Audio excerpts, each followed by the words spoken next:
being here, and let's go. Today we try to do and see the presentation. That presentation is for a full day lecture, but we've got only 6 hours, so we have to be a little bit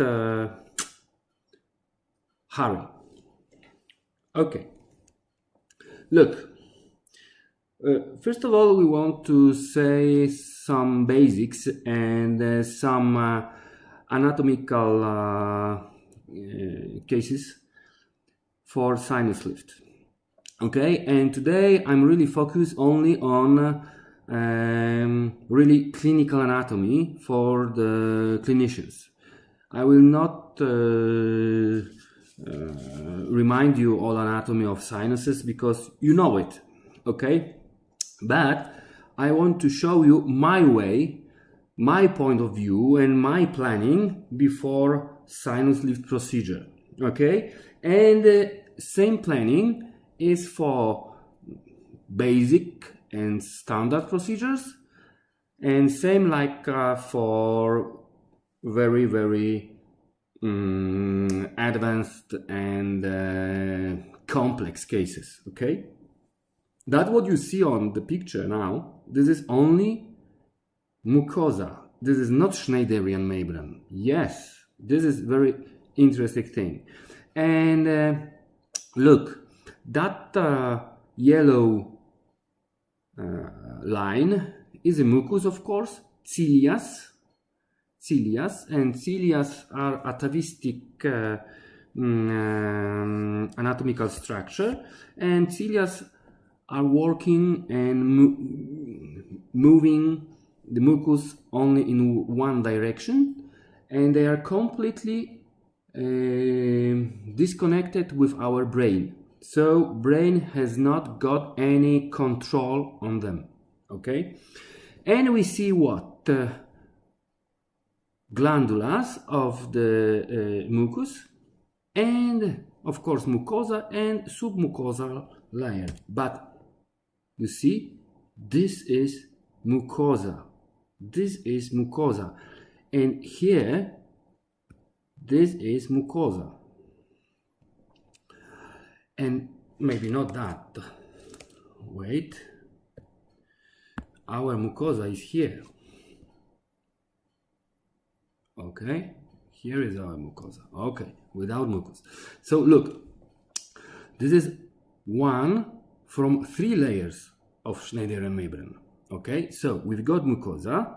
We've got the second layer. I mean vascular layer. We see veins, arteries, anastomosis between them here, anastomosis between them, and of course, look, lymphnodal ducts. That's why Schneiderian membrane can change the temperature of the air that you collect to the lungs. Oh yes, and that's why it's a very nice barrier for the bacteria. Okay, because there is a lot of blood supply. And the last here is periosteum, and periosteum is much better attached adhesive to the cortical walls of the sinus than is connected to the second layer. That's why, for example, during crocodile technique, we can remove cyst, mucocell, for example, cyst, what was created by growing glandula, and that glandula collect the mucus. Why? Because the duct, when the mucus is escaping from the glandula, is closed. For example, because of swelling, because of dust, because of something, yes? So, that's why it's very important to understand how that membrane, I mean Schneiderian membrane, That's why we call it membrane, because it's not only one layer. Okay, how this Schneider membrane has got microanatomy. Okay, let's continue. That's how the mucus is going to the nose, and of course we know it, but we have to imagine one thing. We are vertical bodies. We are vertical organism. So it's not easy for mucus or for pus or foreign bodies, dust, everything. It's not easy to go out from the sinus to the nose. Okay, so the easiest way for mucus is this moment when we are sleeping. When we are sleeping, we're going on the right side, on the left side, yes, and that mucus is evacuated to the nose. Okay, if that connection to the nose is still open, wide open, we may not expect any purulent problems, okay, and any big complications. So that's why I'm really interested in to keep that connection to the nose still wide open. Okay, that's why if you telling for your patient to take the nose drops, yes, that nose drops should be deponate like that, close opposite nose, put it not like that but parallel to this line up, and during taking breathing, it's not cocaine of course, okay, but and why? Because look, that connection to the nose is quite high. It's quite high because it's under medial concha, and this is not the highest connection. From time to time we've got it here on the just half level of orbita. Okay, so that's why it's very important to give for the patient nose drops, yes, before sleeping. During the day, no problem, but just before going to sleep, yes, is really important. Why? Because, for example, blood clot from here, overproduced mucus, yes, is able to be evacuated to the nose, is not collected and not stopped in the sinus. It's really important for us. But there is another reason why we should keep it open. Why? For example, a lot of us, we've got the patients that patient's traveling a lot, and they traveling a lot of by planes. And there is another myth that we should not do the sinus lift procedure for the patient if he is going to take a plane during next 2 weeks. No. The problem is that every surgery is a trauma for tissues. The less traumatic surgery is still traumatic. So our Schneider membrane, because of anatomy and a lot of veins, vessels, arteries, lymphnodal ducts, that membrane is able to swells. So if it's going to swell and that membrane is here, you see what we have to measure on the CBCT? Diameter of the connection to the nose.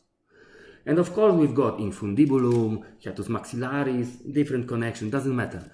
But we have to find it on the CBCT and we have to measure it. Okay?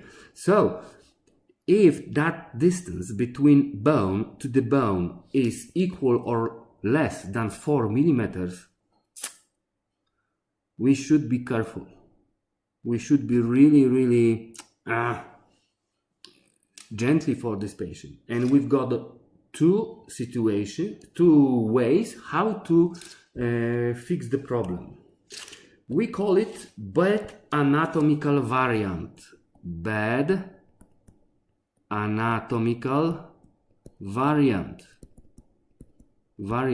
And that name of very small and from time to time very long connection to the nose, that name of bad anatomical variant comes from EMT doctors, from laryngologists, otolaryngologists, EMT doctors.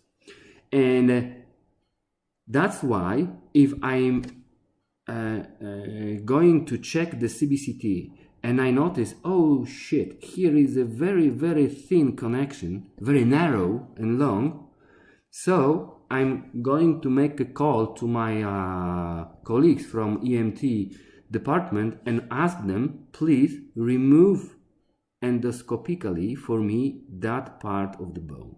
Okay, and then I've got very, very large connection to the nose, and air conditioning of that sinus is perfect. So now imagine, here is our graft. Something will go wrong always after every surgery. We have to be prepared for any complications. So if there will be any pus, and that pus and any popcorn, I mean escaping xenograft from grafted area to the sinus because of perforation, for example, and especially late perforation, and explanation about the late perforation later, of course, that xenograft is able to go to the nose and not stuck into the sinus. So maybe we will lose the graft, but we will not create big abscess, purulent problem in the sinus, and that problem can escape to the vestibulum, and we can see abscess of the cheek or fistula into the vestibulum, or we can see from time to time, very rare, but I saw cases like that, abscess of orbita, abscess to the ethmoidal sinuses. Oh my god, too many problems. So we have to take care about the really nice connection to the nose. So take this message at home, please. Okay, now next, let's continue. Look, this is very old picture from Sinielnikov anatomical atlas, and it's really old and really great. And look, here we've got very high connection, and here is a hiatus maxillaris, two connections. So that patient for us is really safe. Okay, we will come back a little bit to this topic about the connection to the nose, especially when we will talk about the Caldwell-Luca procedure. But now a little bit about the neurovascular bundles which support our groups of the teeth. So look, from here all groups are supported by different neurovascular bundles. But this anatomical atlas is really, really old. And today we know something very nice. Look, that groups of the teeth are supported, of course, by groups of the neurovascular bundles, but that bundles, they creating loops. They going here and come back. You see? Loops. So if you will break something here, the blood supply and filling will come from another side. It's very good. That's why in 99.9% cases we have not got any problem with vitality of adjacent teeth after osteotomical window here. Yeah, that's why. So we are grateful for our creator that or for nature that loops are established. Okay, so that's why usually our sinus lift procedure got bigger statistical success than implants. Yes. Okay. Next interesting thing about the nerves. That picture comes from Gray Anatomy Atlas. It's completely free of charge. You can download it on your mobiles from the website or from Google Stock. Doesn't matter, or Apple Store. But you can see that neurovascular bundles, usually nerves are going together with veins and arteries, yes, and they're going to create the loops again, but not only here, and we can see it, loops of course again, and we can see it here. I will show you something. Okay, that foraminas, that perforations on the hard palate processes of the maxilla, yes, we see that foraminas, and that perforations contain the neurovascular bundles, and that neurovascular bundles going between here to the floor of the nose, etc., etc. So why I'm talking about the hard palate now? Because on the end of that meeting today, we will talk about a little bit about the hard palate approach, and everybody are really afraid of the artery. So if I will try to explain that anatomy, it will be not so demonic like it seems like to be. Okay, so but that foraminas are going to end on that line between second premolar and first molar. They stop to exist. Okay, so in my own opinion, that part of the hard palate is the most blood supplied part of the hard palate, and it's really important for us, especially when we're taking any graft, for example, etc.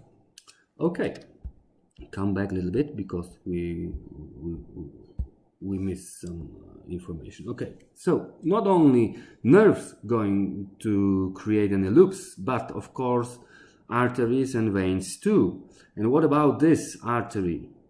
This artery, yes, that artery.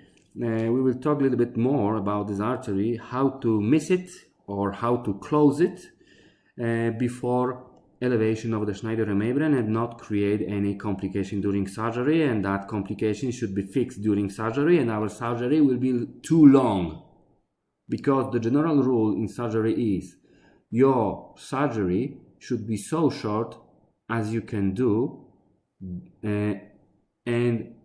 for doing perfect surgery. So if surgery is too long, the line about complications, the chances for the complications, that line grows. Okay, so we should be maybe not hurry, but not be too slow. Okay, and that artery and bleeding from that artery from time to time, it's 10 minutes. Okay, so I will show you how to predict that problem, how to find it, and how to close it or miss that artery and forget about the problem. This artery, this is not the main artery on your neck. Okay, next, look, arteria buccalis. Okay, arteria buccalis is really I will change the color, it will be better for us. Okay, that artery, oh, it doesn't change the color. Our artery is that buccal artery is disturbing us Why? Because from time to time when we're doing local anesthesia here and we want to do osteotomical window here, we can create the bleeding and of course late bleeding, because we can see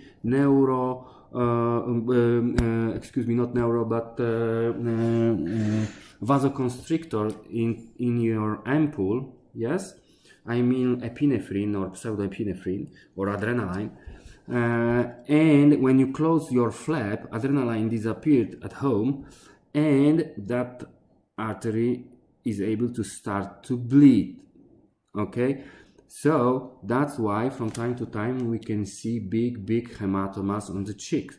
So, or when you elongate the flaps, for example, when you've got orosinus connection, okay, you want to elongate the flap. From time to time, by soft tissue brushing, you can destroy the artery.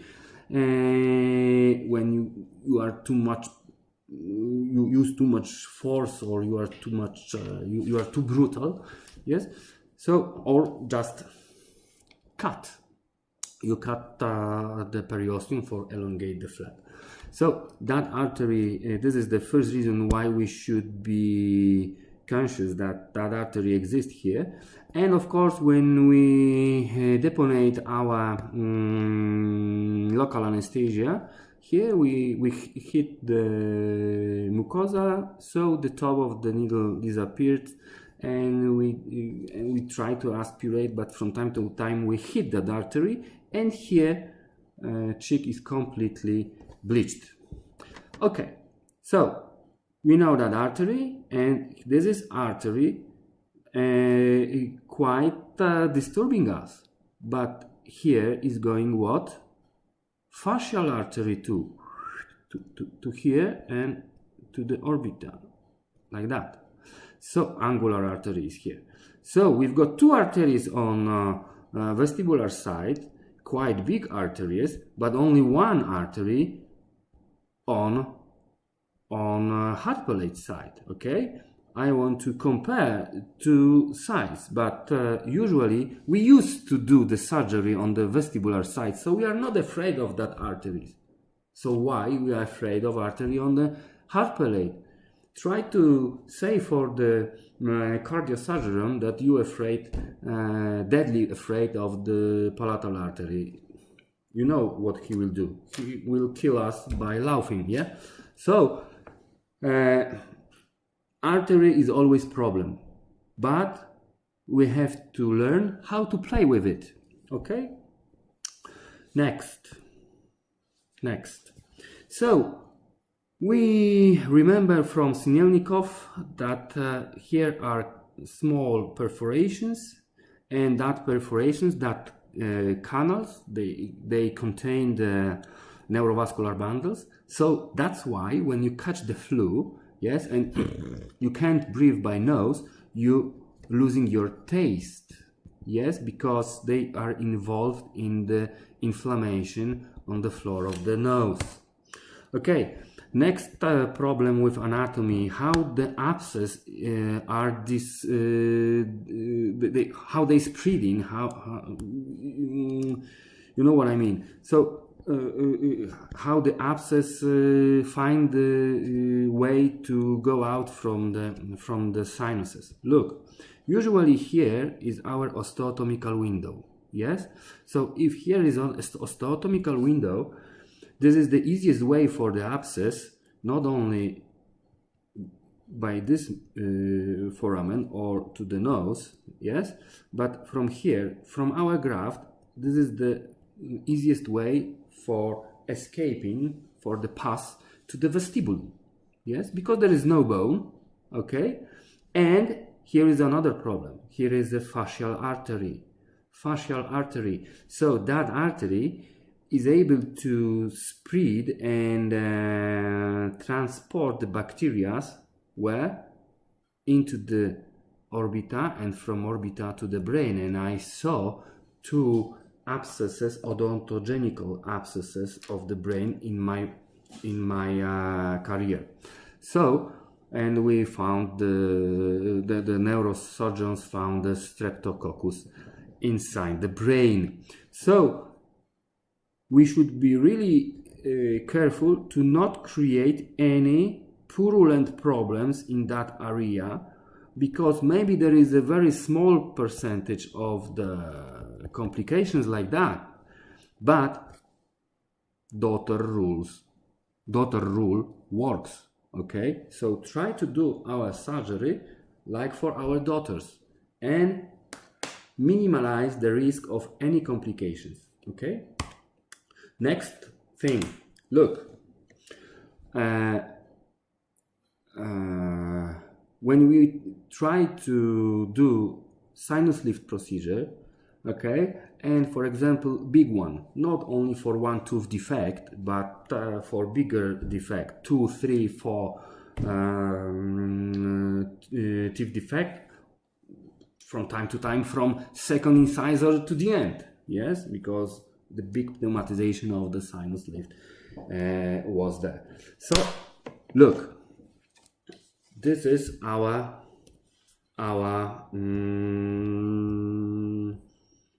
this is the skull of the patient, yes, and here you've got the back wall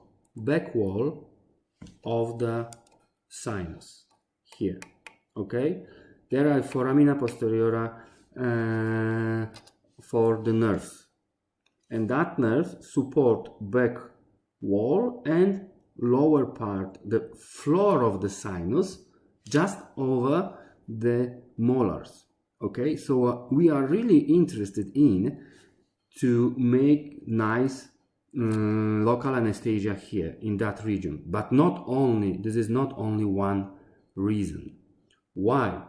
Because here is a suture between two bones, yes, and if we will hit just nearby the suture here by needle, that suture, on the another side of that suture is what is canal of great palatine artery and nerve, of course, yes. So if we will hit here, and doing anesthesia here is really easy to do it completely painless.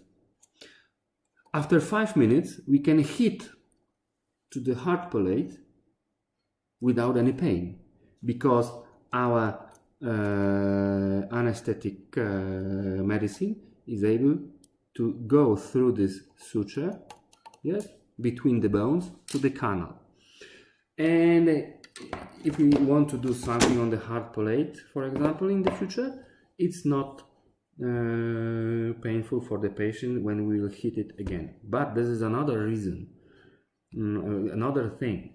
Look what we've got here: plexus, pterygoid plexus.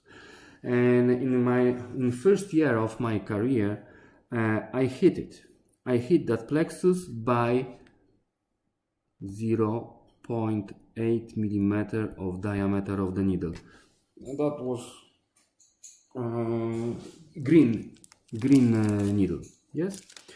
So there was a big hematoma in 20 minutes. So we don't want to hit that plexus, okay? So from this moment I'm not using straight needle, okay? I'm attack from the mouth, yes, and I'm bending my needle, so my needle looks like that. Okay, this is my needle and it's bended. It's bended. So I'm going from here and it's bended, and it's parallel to the back wall of the sinus.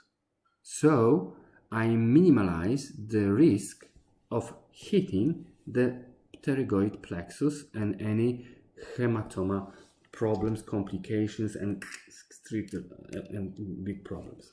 So, okay. Next.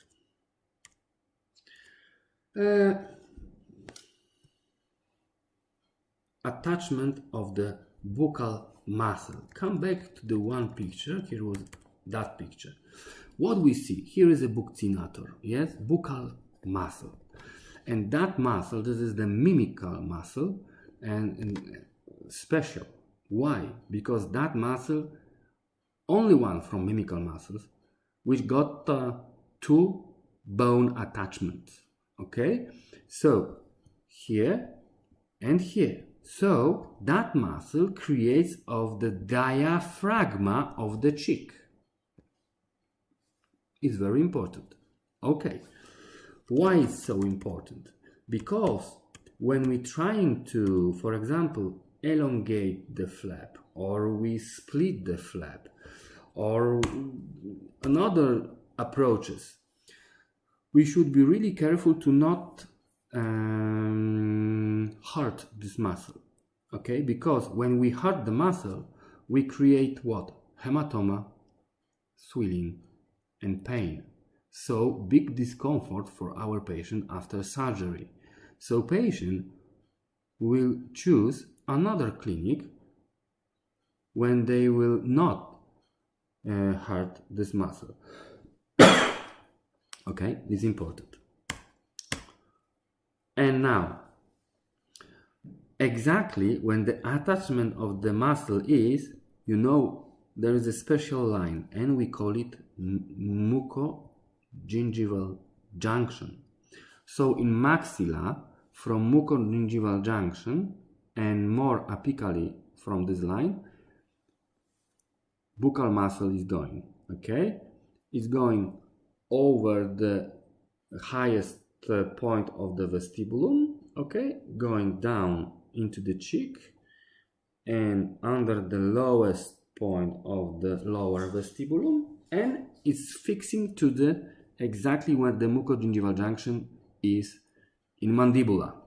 Okay, so we've got two borders, upper and lower, okay, and another border is buccal frenulum. And from time to time, this frenulum is between canine and first premolar, from time to time between two premolars. Yes, it depends on the person.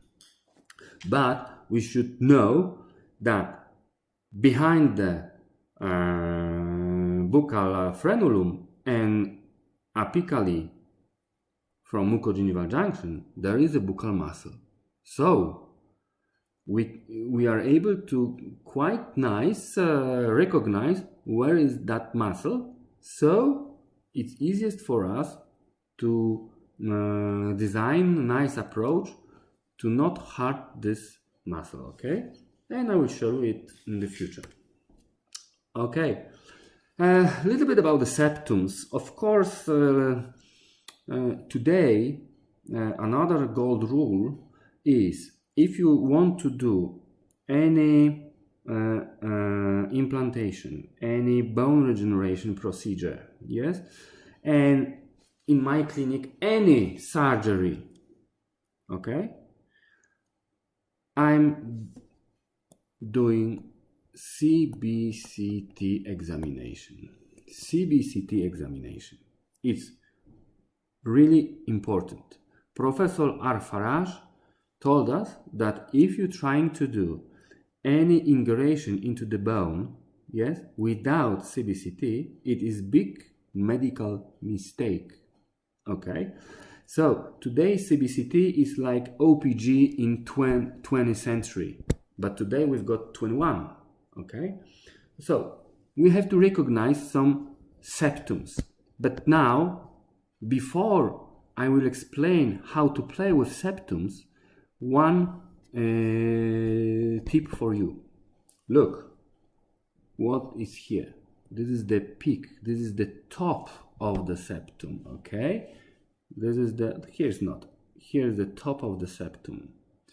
And just on the top of the septum, there is a very strong contraction between periosteum and the bone. So it's not easy to disattach the Schneiderian membrane, I mean periosteum from Schneiderian membrane, from the bone exactly on the top of the septums. So, conclusion, and make it shorter. We should avoid to go from here over the top of the septum. Okay? Why? Because this is straight way to do the perforation. Okay? So what what we can do? We can elevate to this moment. Forgive me, I will come back again. We can elevate our Schneider membrane to this moment. Yes.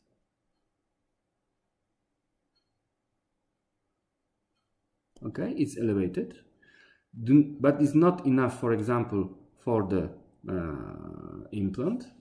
So now take the piezo, cut it off from the, or make some few millimeter depth of the incision, place the luxator inside and crack the bone and elevate your Schneider membrane with that part of the bone, with that bone. Move it up, okay? And you will not create the perforation, all right? But what about this big and high septums? Oh, it's not a problem. You can create one window and second window. You are welcome. Or one big window, okay? It's up to you. Same here, 1, 2, 3.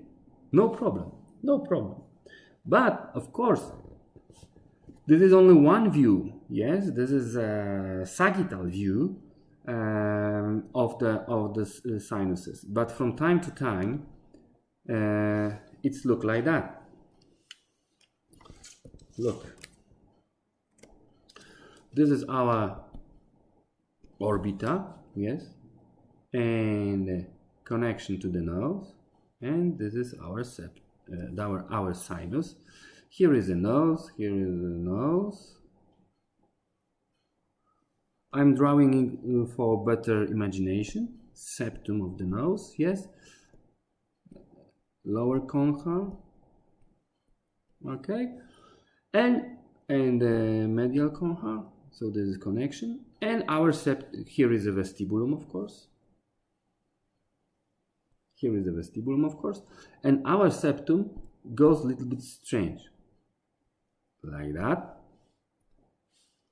or like that, or like that. So blue one is the easiest. From the beginning to the opposite wall is same level, okay? So blue is the easiest. Next one, if I'm thinking about the difficulty, is green. Okay, why? Because from the beginning it's quite high, so we're doing window here, and we not try to go over the top of the septum, but general rule, and please notice that general rule in sinus lift procedure is to reach the opposite wall of from your osteotomical window. So if we attack when we're doing the vestibular approach, and so we have to elevate the Schneider membrane to the opposite wall. I mean nose or palate. Okay, so if we're going to the opposite wall, that septum is going down, down, down, and we have to do something because our graft should look like that. So our graft should be higher than the level of the top of the septum, green one. So then we have to cut it off. Yes, but we are prepared on it because from the beginning it's very high, then it's lower. But the most difficult is red. That's why it's red, because it's dangerous. But you can find this problem only on CBCT. Wait a minute.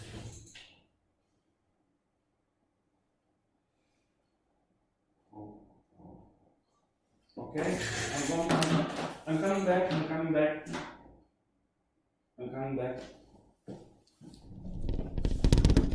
Okay. Now I want to show you some very old movie from the website of one company, and that movie is don't be disappointed, it's too easy for us, for you and me, but I want to show you one thing on it, or maybe not one, few. Look, why this picture is quite nice, because we see cortical bone here and cortical bone here. Everywhere is cancellous bone or spongious bone, same name for different names for same bone. Yes, okay, so this is very important for our next explanation in the nearest future. Okay, so let's start. Look what's happening. Please, about the opening of osteotomical window we'll talk a little bit later, and we'll spend quite much time for explanation. Okay, but don't do it like on this picture. Don't do it like on this picture. Okay, look, they elevate membrane. So please do not call it mucosa, do not call it periosteum, this is membrane. Okay? And now look, stop. We should do, oh my god, we should do the holes for the implants first. Yes, then if you drilling the bone here, we should place any tool inside and to separate the top of our drill from the Schneiderian membrane to not provoke the perforation, because Schneiderian membrane usually breathes. Yes, so if patient is breathing out, the Schneiderian membrane goes down and your top of the drill is able to hit and make the perforation in the Schneiderian membrane. So we have to separate the drill from the Schneiderian membrane for safe. Yes, but never ever place implants. Okay, because now that region between implant and opposite wall, we are not able to feel it very well, properly. Okay, not like on this picture. Look, and finished. No, in reality is impossible. Here will be empty gap. Empty gap, it means that there is a big humidity, it's warm and dark, so perfect place for growing anaerobic bacteria. Okay, from time to time it will be filled by blood, but from time to time not. Yes, from time to time bleeding is nice and our graft is really bloody, but from time to time it's completely white. Yes, so be careful. And here should be so what we should do, first elevation, then drilling, then augmentation, and on the end implantation. Okay, now look, I wish you all cases like that, no any reasons for sinus lift. Okay, perfect bone for implant placement.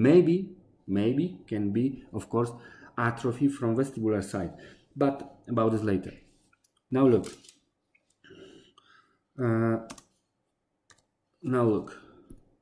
what happening. If we will have that kind of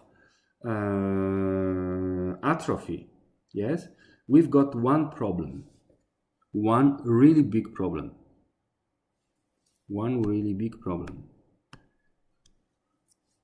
that surface of the root will be exposed. Okay, so if it will be exposed and we see something like that, first of all, we should ask patient like that: my dear, do you agree with compromise treatment?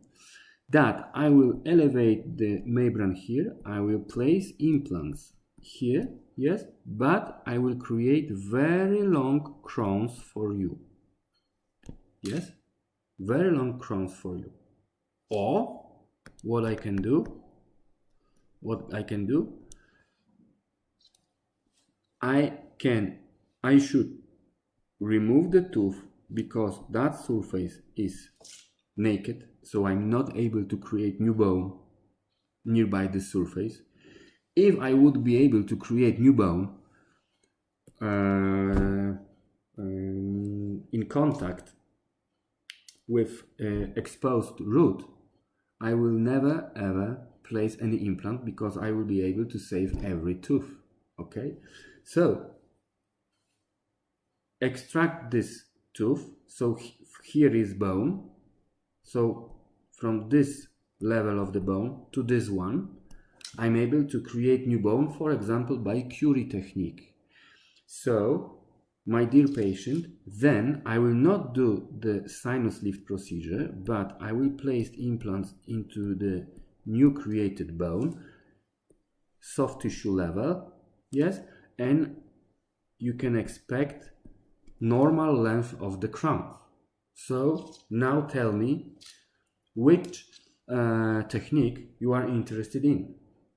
Okay, because if you are Julia Roberts and your smile is from 8 to 8, I think you will expect the second technique from me. Yes, but if you are Donald Trump and you are talking like that and you are not showing any tooth, it doesn't matter for you which one technique I will choose. Okay, so you have to be honest with your patient and ask him. Of course, sinus lift is 99% of the success. Curie technique, it depends on surgeon. Yes, from time to time is 80, from time to time is 95. It depends of a lot of factors. Okay, look, this is a OPG.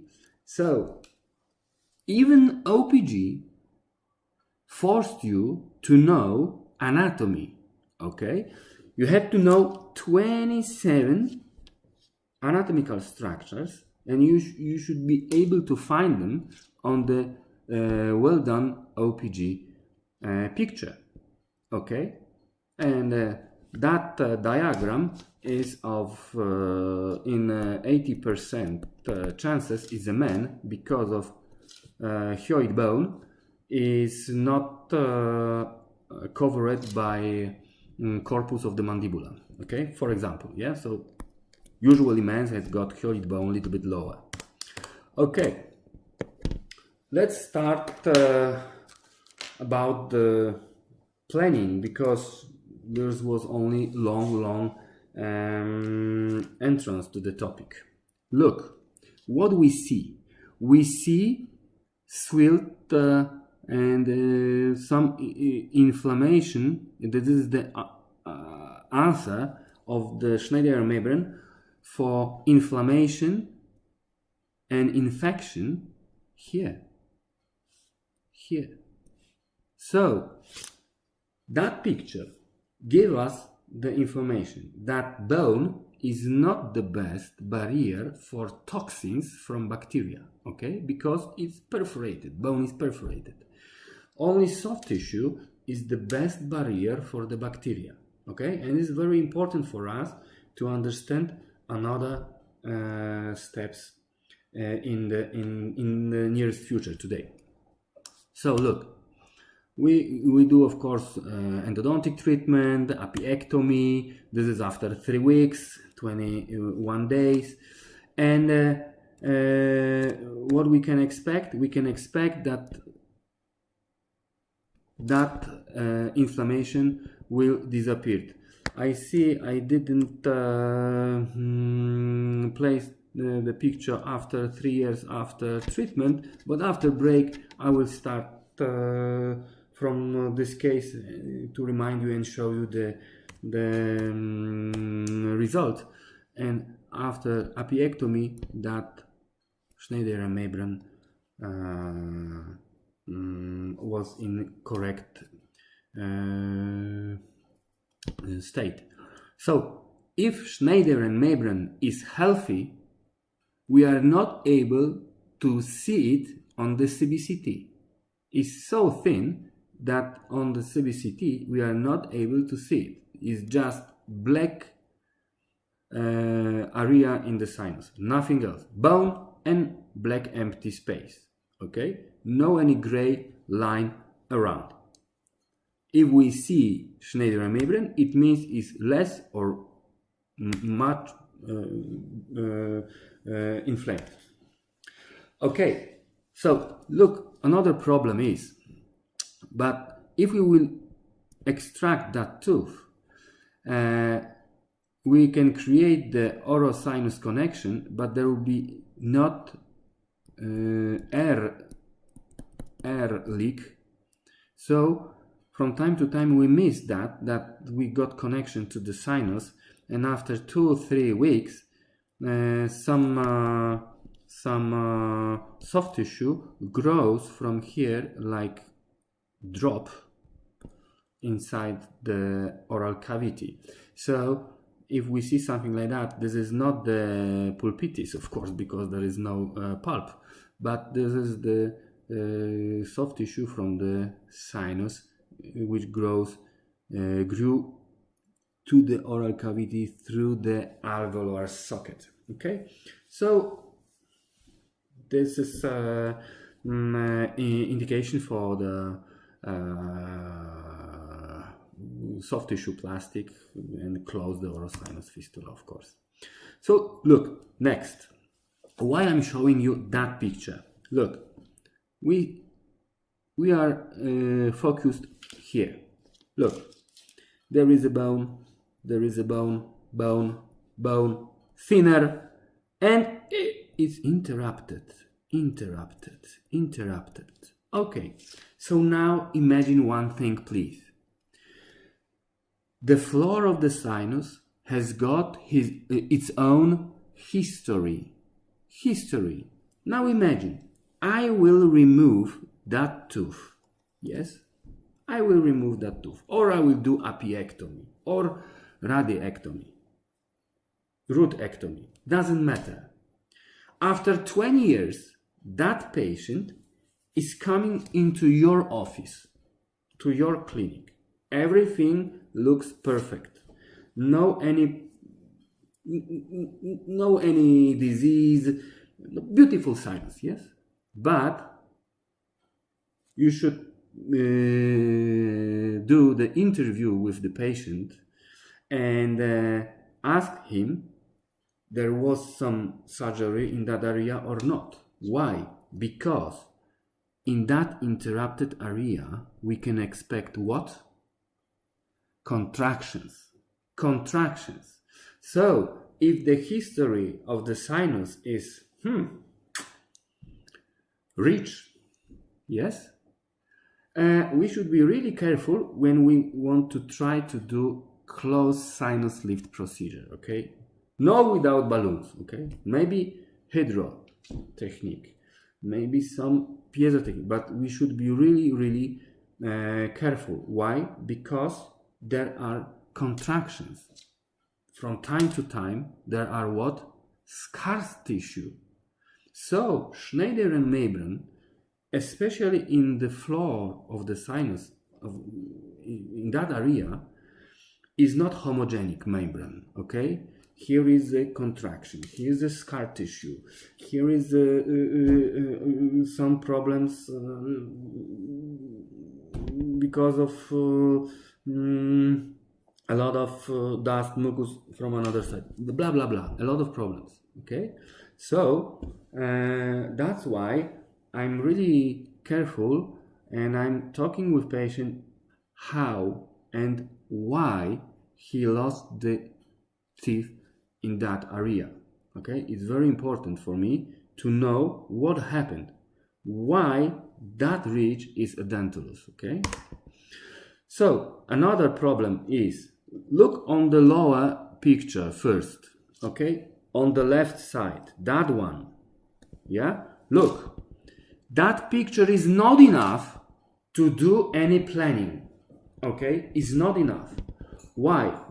Look, what we see gray area in the sinus. Maybe the cyst, maybe is a liquid, I don't know, mucus, pus, I don't know, okay? But I'm quite sure it's not air, because the black line in the nose show me how air should looks like in that examination, okay?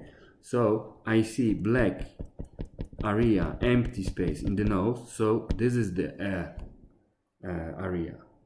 So something is in the sinus.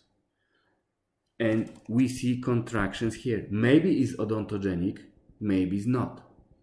That's why if I'm trying to do the sinus lift procedure, I'm not doing picture like that, and I'm not doing picture like that.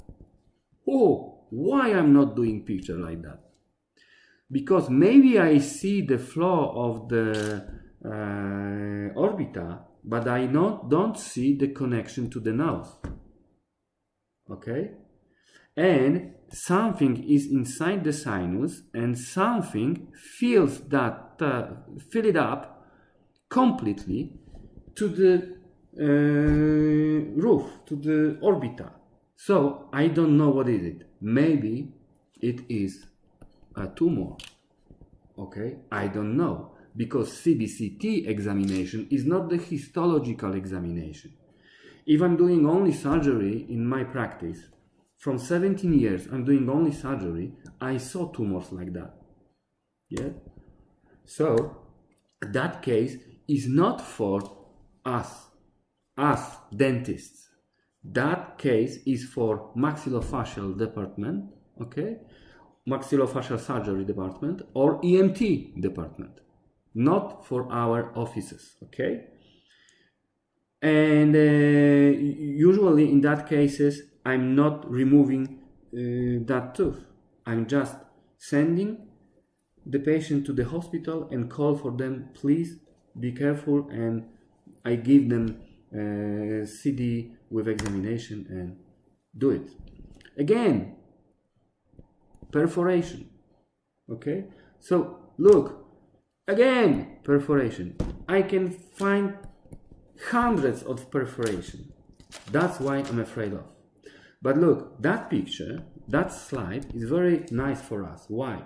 Because on sagittal view, we see here is inflamed Schneiderian membrane, and here not. But look, it's here. So if we see that inflammation grows up here and here, we should be quite sure that that inflammation completely closes entrance to the sinus from the nose. So that case is contraindication to do any grafting. Okay. First of all, we have to remove the odontogenic reasons. Yes, the cause of the inflammation. Okay. We should use the medicine, and after maybe 1 or 2 months, we have to check it again by CBCT, because this is a very nice way to do it. And don't afraid of CBCT, please. For example, if you're traveling from Paris to San Francisco, you receive from sun 154 microsieverts. So it is 2 CBCT examination from Gendex machine. I have never ever seen, for example, a pregnant woman in tomb made by lead. Yes, so don't be so crazy. This is mathematics, and of course that dose is normal dose for us, so no problem. Same here, but our sinus is completely full, so this is not case for us. Okay. What here? Here is a small black dots here and here. So this is air trapped in the cheek because some doctor during apiectomy hurt the Schneider membrane. Patient sneezed and air escaped from the sinus to the cheek. Okay, here it's boring. Here is a tumor. That lady came to my office only for removing that roots. Okay, but after that pictures, when I see that something grows into the nose and the floor of the orbita is interrupted, I stopped its growth to the nose. You see what's happening? So it grows here and here. So I sent her, and they found a tumor, and she is after maxillectomy. Okay. What time is it? Oh, we've got the time a lot. Okay. Now look, why we should do CBCT? Is that implant placed well, correct? I don't know. Why? Because I see only OPG. We know that naked apex of the implant into the sinus is nothing wrong. Nothing wrong. Nothing bad will happen. Look, this is the picture from book of Professor Al-Faraj, and that case, it's very, very long case, very nice observations, everything is correct. And what we see naked apex of the implant inside the sinus. This is endoscopic view from endoscopic camera. And what we see? Nothing. No inflammation, no pus, nothing. Just nothing. And no any bone resorption, yes, from here. No any bone resorption from here. Okay? But that's why we should use CBCT for our imagination, yes? Because that implant, fortunately, was placed perfectly. So, on OPG, everything told us that, okay, we can do the sinus lift, yes? But sinus lift was completely not necessary, and take message at home.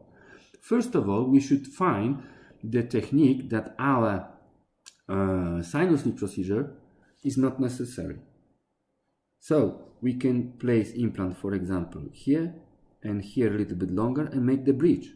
It's not necessary to do the sinus lift. Okay, this is simple example, but you know what I want to say. But that picture is very nice for us because I told you about the bad anatomical variant. Yes, look here, that BAV exists. Very long and very narrow connection to the nose.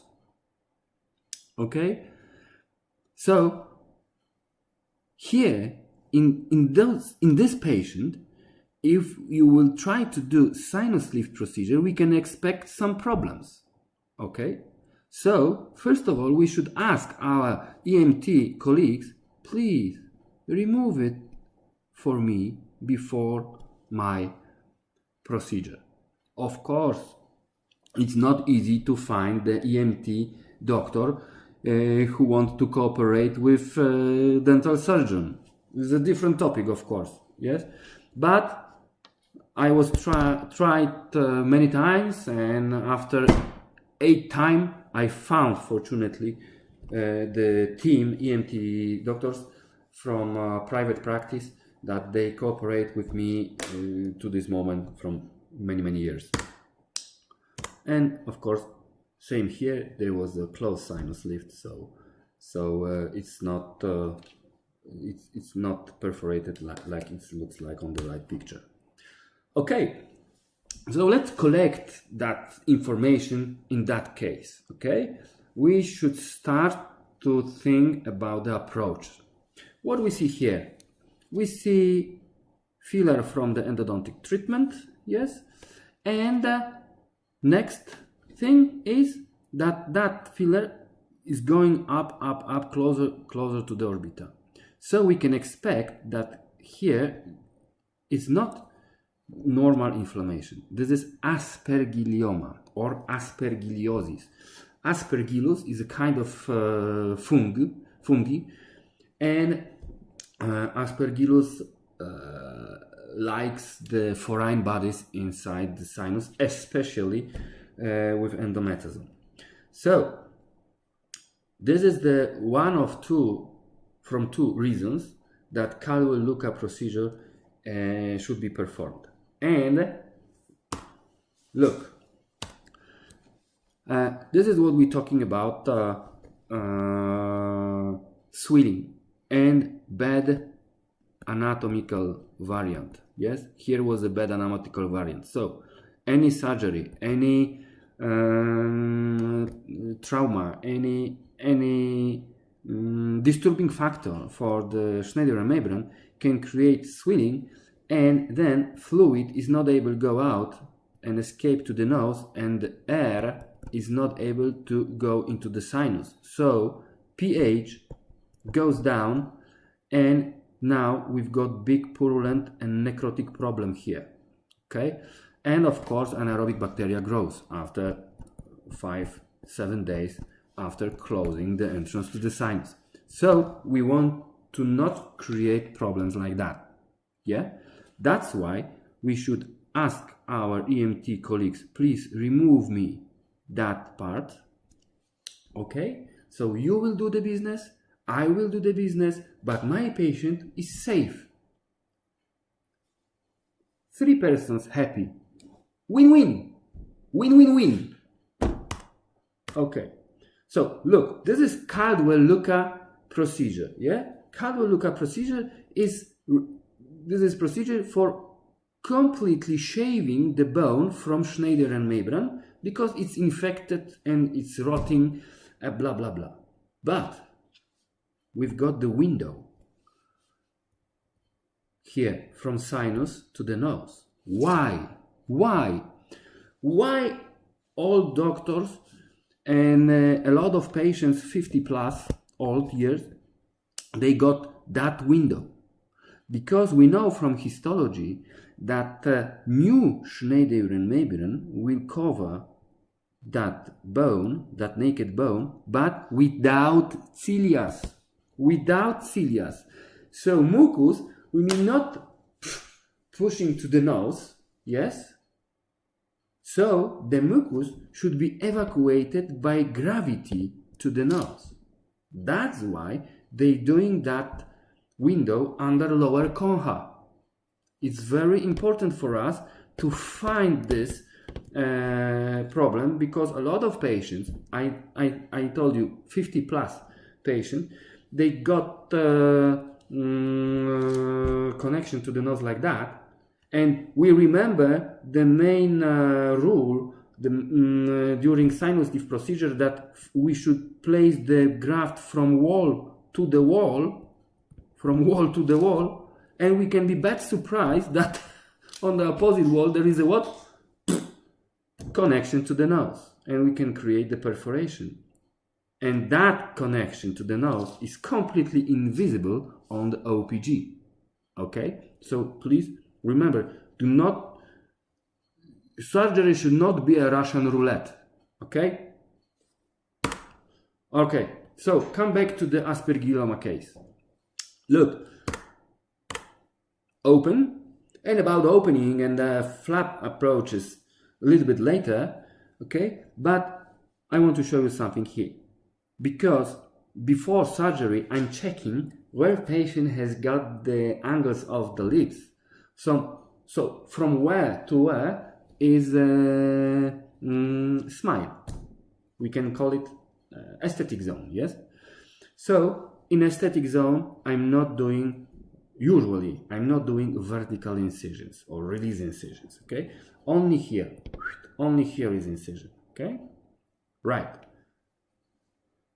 And entrance. And aspergilloma is really like jelly. It's not easy to remove it by any spoon or elevator, trust me. It's really hard to remove it because it's like swamp. I don't know how to say it. Okay, look how many of that dirty shit is inside.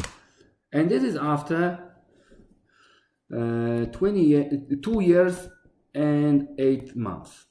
Yes, that case. So look, again, we see bad anatomical variant here. Here is a little bit better, yes, but not perfect, but better than on the right side. But we see our osteotomical window, and why we are interested in it? Because it will be same view if you will open the sinus, your Schneider membrane disappeared, okay, because you turn it completely. So you close the flap, you're waiting a few months and try to reopen it, and you expect new Schneider membrane inside, and you expect it will be easier to elevate it. It will be not easier to elevate it. And I will explain you later why it's not easier. Okay, so look, what we see here. We see cortical bone. Cortical bone. Cortical bone, if you see around the defect cortical bone, it means that bone start to feel safe. So it creates the cortical wall, and it's safe. Okay, so the remodeling has stopped. Remodeling is the last stage of healing. So remodeling has stopped. So healing has stopped. And what we see? We see perfect sinus.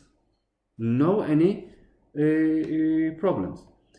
So I did something different. It was not 100% of Caldwell look procedure, because I didn't do the connection to the nose, as you see. But look, it is before and this is after. This is before and this is after. Let's compare that two pictures, before and after. Look, here is the floor of the nose, here is the apex. So floor of the nose is on a higher level than apex of the palatal root of the first molar. And here is the floor of the sinus. Completely. So this is the one, this is the second, this is 3. Here is the one, here is the second, but third level is higher than before. Look, so high. Oh my God. I didn't any augmentation. I did not do any augmentation. Okay? So what happened? What happened? I was trying to explain for myself what happened. And I found the answer. Okay. In periosteum, in the Schneider membrane, we've got a lot of osteoclasts. A lot of.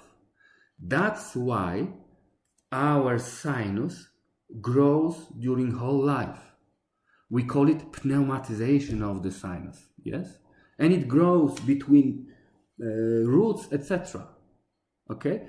So, if I removed completely Schneider and Mabren because I did Caldwell-Luca procedure. This is the another difference between previous Schneider and Mabren and second one. First difference is no cilius, and second one, no osteoclast, not so many osteoclasts in second periosteum like in previous one. Okay, and there is another thing why that new bone grows and is now in new and higher level. What happened?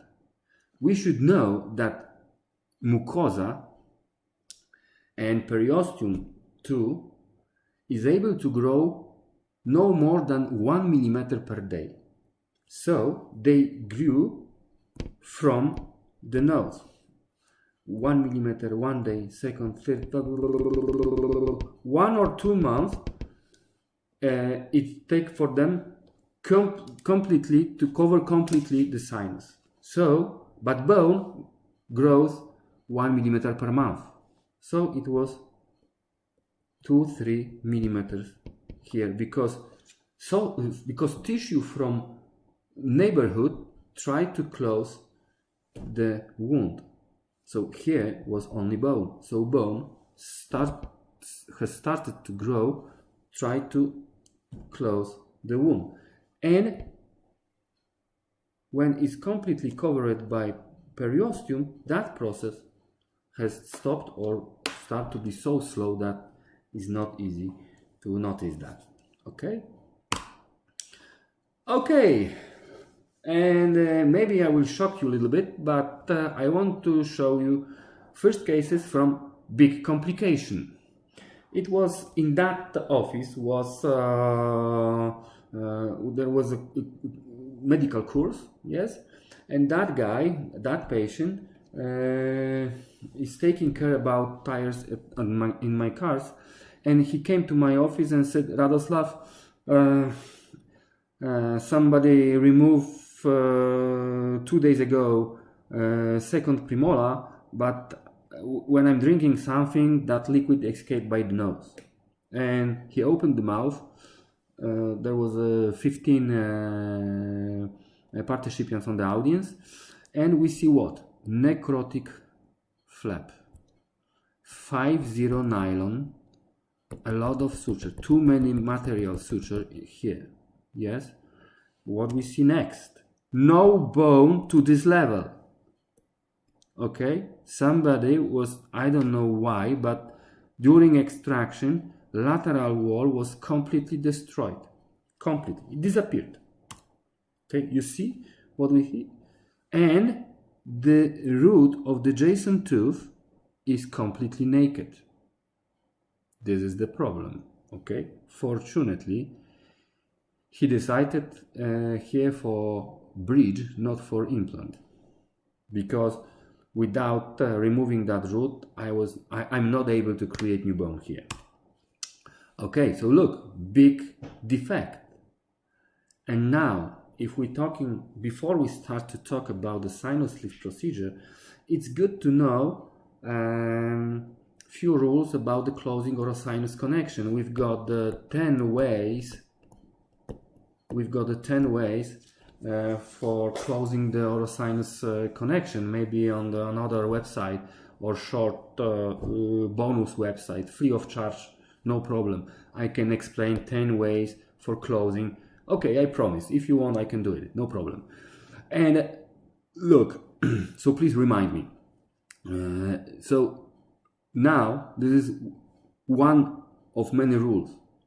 If there is no bone on vestibular side, you should not try to close the orosinus connection by pedicle flap from hard palate. Take the message at home. Okay, so if there is no bone, we should not use the pedicle flap from hard palate. Our soft tissue from vestibular side are completely necrotic, and I did necrectomy, so I removed that rotten tissue. So how we can close the entrance to the sinus, of course, by fat tissue from Bichat fat pad, not buccal fat pad, Bichat fat pad. Buccal fat pad is a branch of the Bichat, okay? Look, so we see here a lot of small vessels. You see that? A lot of small vessels. So that tissue is really elastic, is able to close any gaps around, okay? Is alive, is pedicled, so it's not necessary to cover it by another flap, okay? And look, here is a border between fat tissue and mucosa from heart plate, yes? Keratinized mucosa. So look, this is after 3 weeks. And this is after 3 months, okay? So, keratinized mucosa grows 50% of the way from heart plate, and mucosa not keratinized from vestibulum here, and they met together on halfway, okay? So before and after. That's why on the next webinar we will talk a lot of about the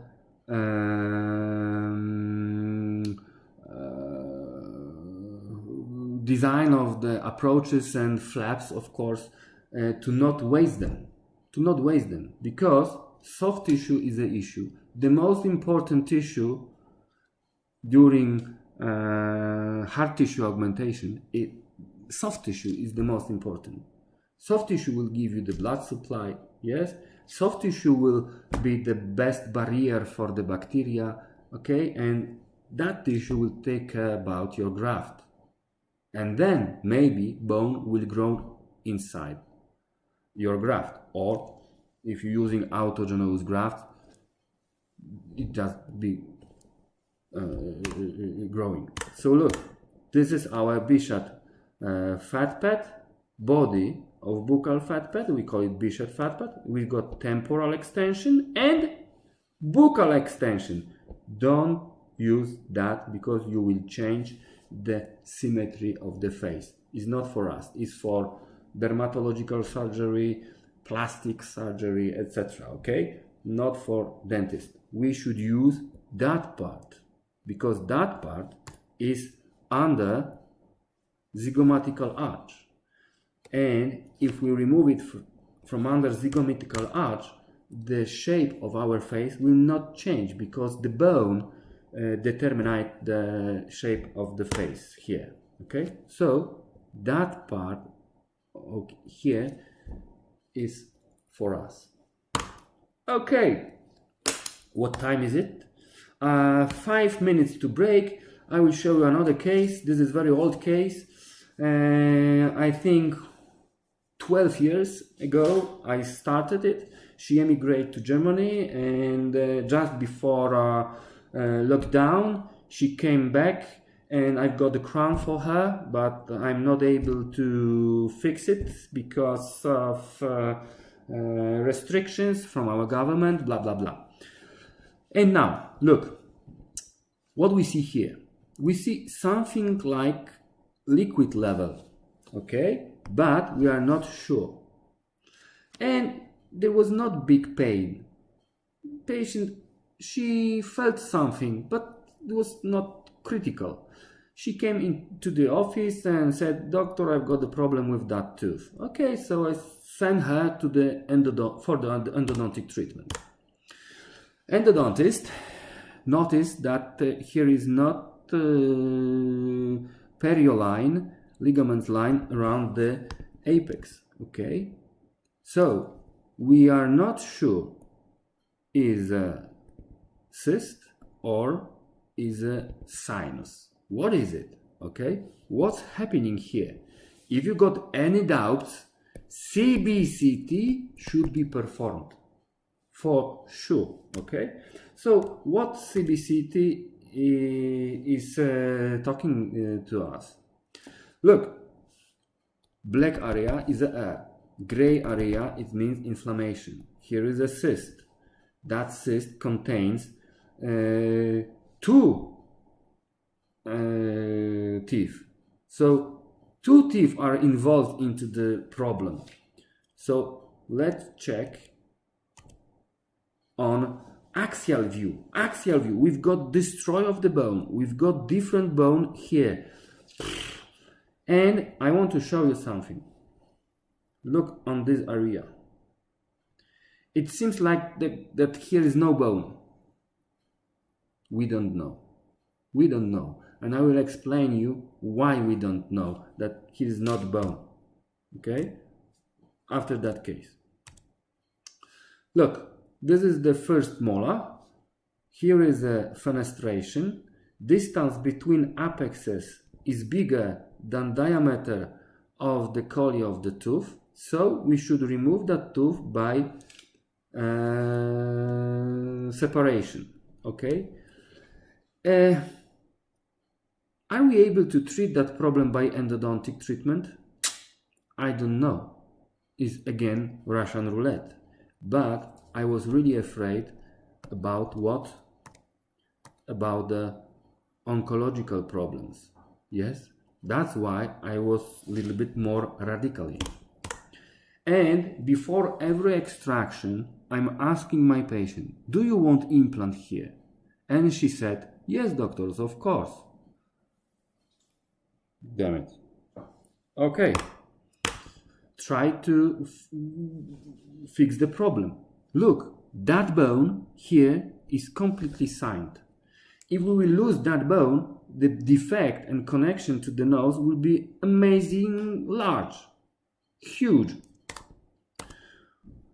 Okay, this is the clinical situation, and now that case is maybe too complex, too complicated on the beginning, but I want to explain some general rules for you.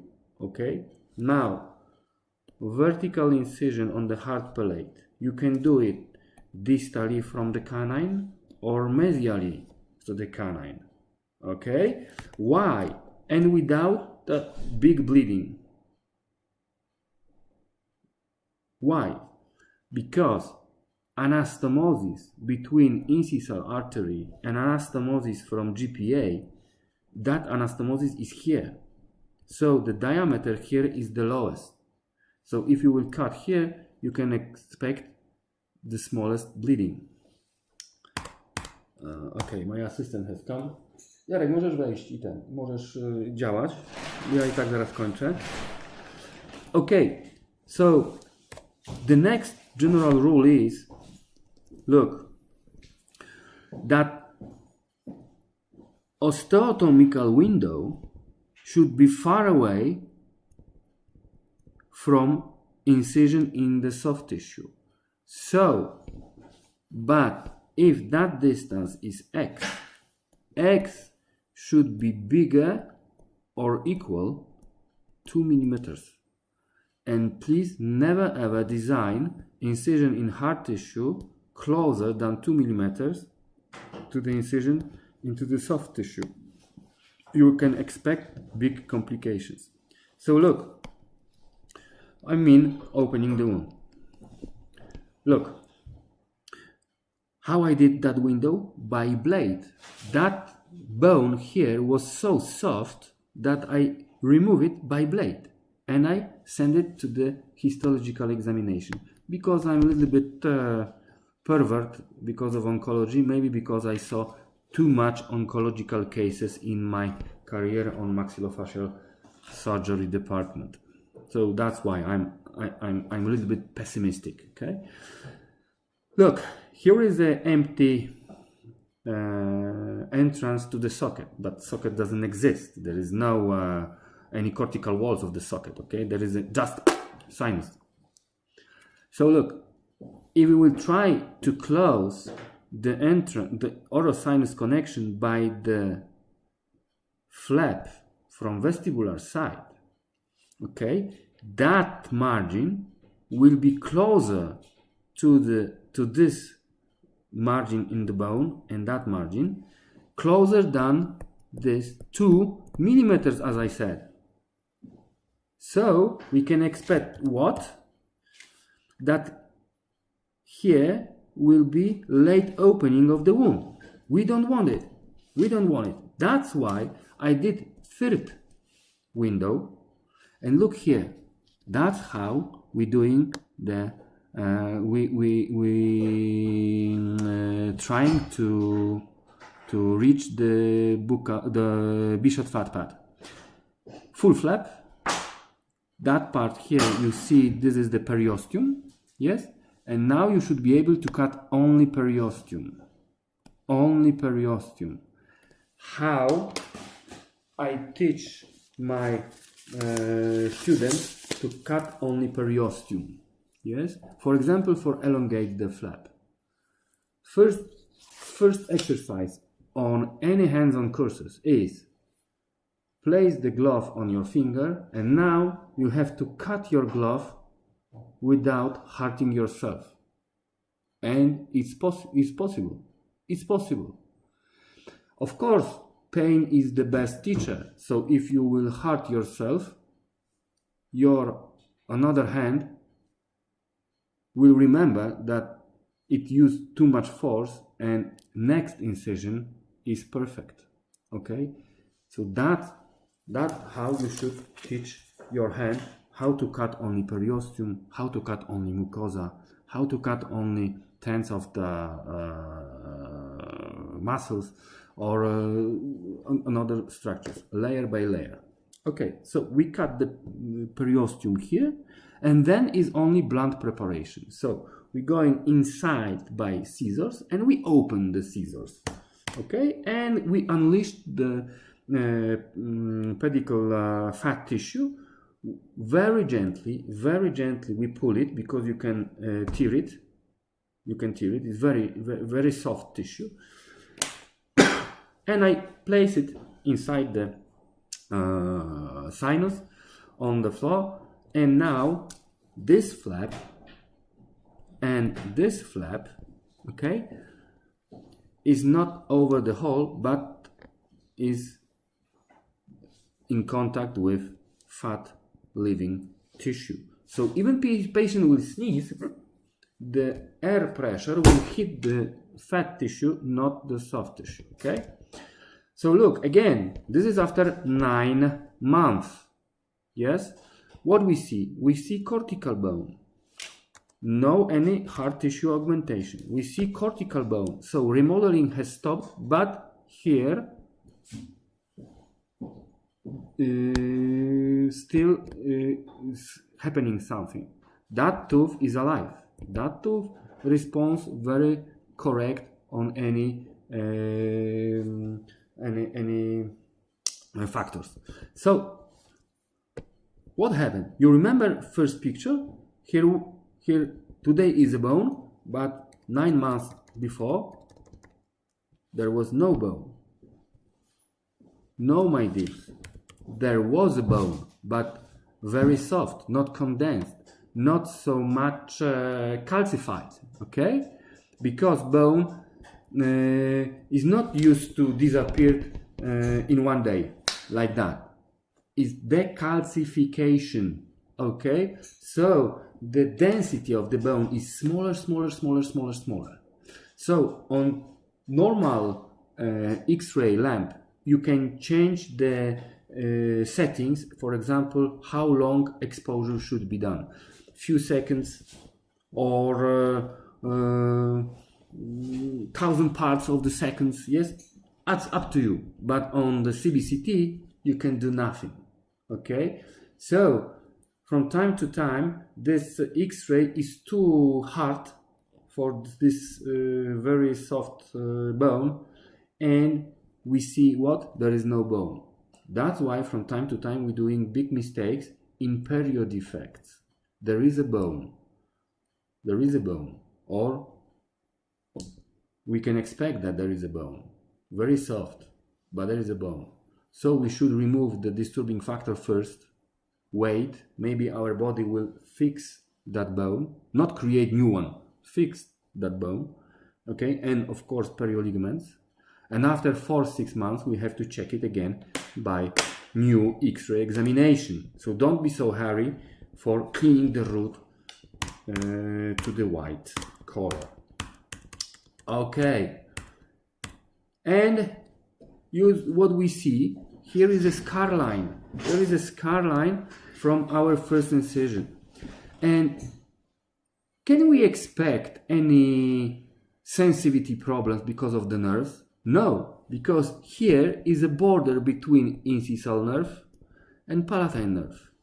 Okay, and there's no any problems. So that incision here, you can do this quite safe for the patient.